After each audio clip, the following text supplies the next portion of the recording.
So what you're watching here is one of the nuclear facility in Iran that got bombed by the 30,000 pounds bunker busting bomb delivered by the B2 of the United States. So there's also about 30 Tomahawk missiles that were launched. I want to share some reporting from my colleague Courtney Kuby, who we heard from a few moments ago at the Pentagon. In addition to the U.S. bombs dropped on Iranian nuclear sites tonight, U.S. Navy ships also launched 30 Tomahawks, known as T-LAMs, into Iran tonight, according to two defense officials. They launched from Navy submarines tonight. I want to. So basically, the United States have declared war on Iran. I'm sure you've seen a lot of right-wing media saying that, oh, this is just a simple operation. Just go in there and they just bomb some sites and they're back. This is not a war. This is a war.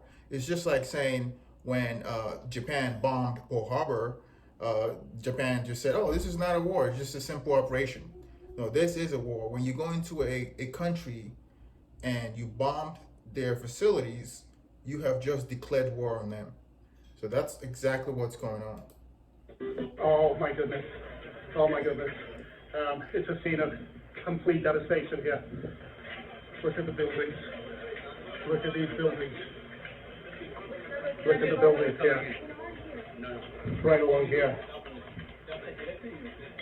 This was Iran's first response following the United States strike on Iran. And just look at the debris down here. Twisted, shredded, ripped apart. Remember when Trump said that after he launched the bombs at the nuclear facilities of Iran, he said, this is now the time for peace. No, no, no. This is not the time for peace. And I'm pretty sure that was just a deception from his part, but we just started a war. This is going to be a war, a serious war. And you're going to find out at the end of this video that Trump is now realizing that there have to be American boots on the ground. This is not going to end well. But he's still telling his followers, his drones, his court members that this is not going to be a war, that America will be put boot on the ground. If you're calling for a regime change, then you have to have boots on the ground to do it. So this is 2003 all over again. MAGA got scammed. We genuinely got scammed. He ran off an anti-war campaign, and that's not what happened at all. And before this debate, I cracked the Red Bull, stayed up all night, and studied the Middle East and studied the Trump administration position in it, and I realized you cannot even defend Trump, like what Trump is doing in the Middle East. MAGA got scammed. He's absolutely right. MAGA got scammed. They got scammed on tariff. They got lied to on tariff. Most of them don't know what they're talking about. He told them on tariff that China was going to pay for the tariff. Nope. America is going to pay for that tariff. That was the scam. It's told them that we're not going to start any new wars. He's not going to start any new wars. And guess what? We're currently in a war with Iran.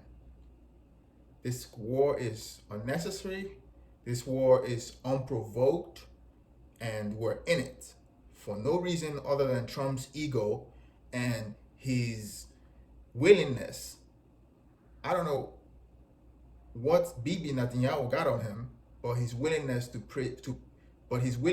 please Israel is the reason why we are in this mess. The economy is not where it's supposed to be. He promised that inflation will be down. Inflation is not down. The United States now at war with Iran. No, Kristen, we're not at war with Iran. We're at war with Iran's nuclear program. And let me, this is not going to be some long, drawn-out thing. Another lie. J.D. Vance, he's a shield as well. We're in a war. What happens if you go into another country and start bombing them? So these people have no idea what they're talking about. That just tells me that when they started this operation, they have no idea what they're getting into. They saw Iran as an inferior country that they can just come in and do whatever they want. Iran is not Syria. Iran is not Iraq. It's very unfortunate that the United States have to find out this way because of an incompetent, boyish, egomaniac leader that have no idea what's going on. He thinks this is high school. So JD Vance is out here trying to sell this as a military operation, just like they did in Russia. But this is not a military operation. This is just a war that he started, an unprovoked war. We've got in, we've done the job of setting their nuclear program back. We're going to now work to permanently dismantle that nuclear program over the coming years, and that is what the president has set out to do. Simple principle. Iran can't have a nuclear weapon over the coming years, and that is what the president has set out to do. Over the coming years. So what is he saying there? He's saying that this is not going to be the first and the last time. So in one note, he's saying that we're not in a war with Iran. We just want to go in there and drop a few bombs. Now he's saying over the coming years. So this is not going to be the last time. So this is going to be a continuous operation. And guess what? He's not saying that there will be a regime change. He's saying that they're just going to go in there and bomb nuclear facilities, and that will be it. Now, obviously, a few hours later, Trump was singing a different note. Simple principle. Iran can't have a nuclear weapon. That has animated American policy over the past 130 days. It's going to continue to be a driving. So remember when Trump promised on the campaign, he promised his cult followers that there will be no new war.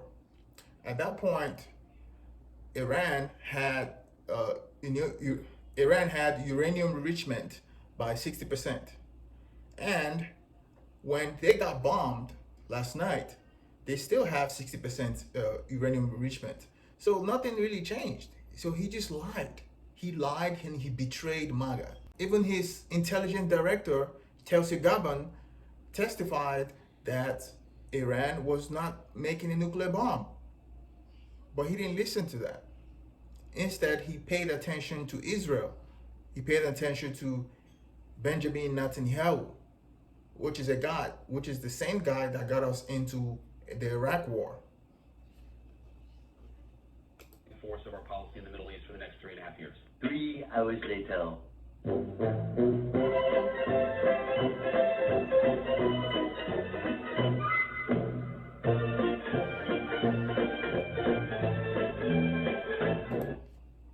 So not only did they bomb the nuclear facilities, now Trump is calling for a regime change. He just sent out a tweet a few hours after JD Vance went on national TV and embarrassed himself. Trump is now saying it's not politically correct to use the term regime change. Notice how he said it, politically correct. Who else says things like that? That's MAGA people. They're always obsessed with political correctness. So he used the term that they use to deceive them. So he said, it's not politically correct to use the term regime change.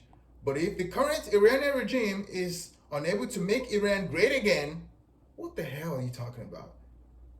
Why wouldn't there be a regime change? So now he's calling for a regime change. So back in the 70s, we tried that. That was the reason why the Ayatollahs got into office.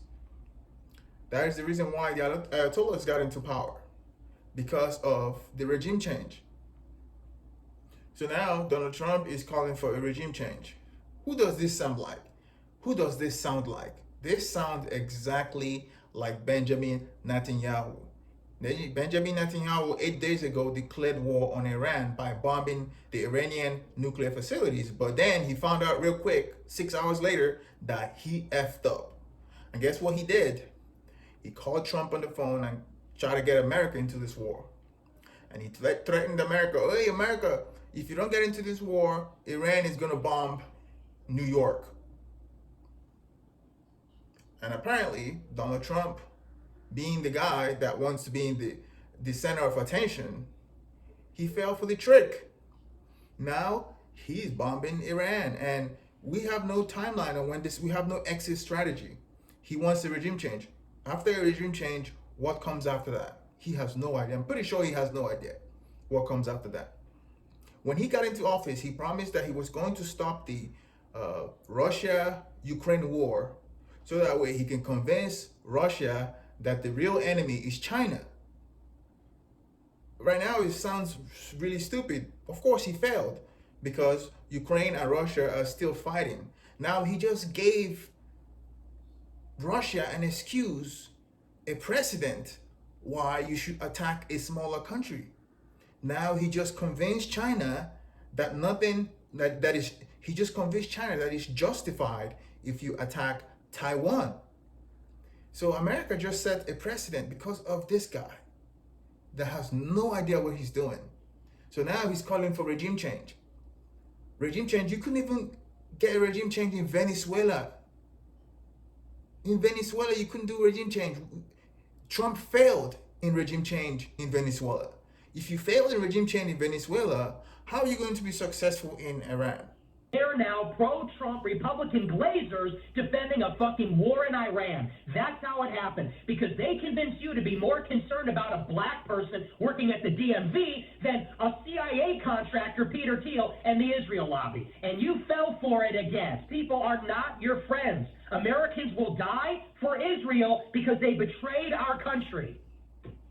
They don't care about Americans dying. These people don't care about it. All they care about is saying, oh, God bless our troops.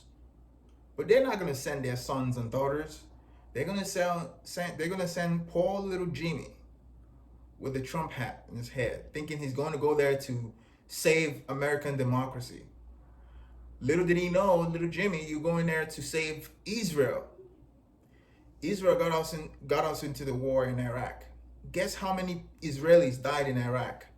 Zero. Zero Israelis died in Iraq. And you want to talk about the left. You want to talk about better than Kamala. Shut the fuck up forever. Shut the fuck up forever now. Anybody that did not see this coming is either too stupid or they're in on it. Either way, they can never be trusted again. And the people today that are trying still to sell you that this is not a big deal should be disregarded forever. People that are on Twitter now saying, this is serious, but let's see if it turns into a bigger deal. It is a big deal.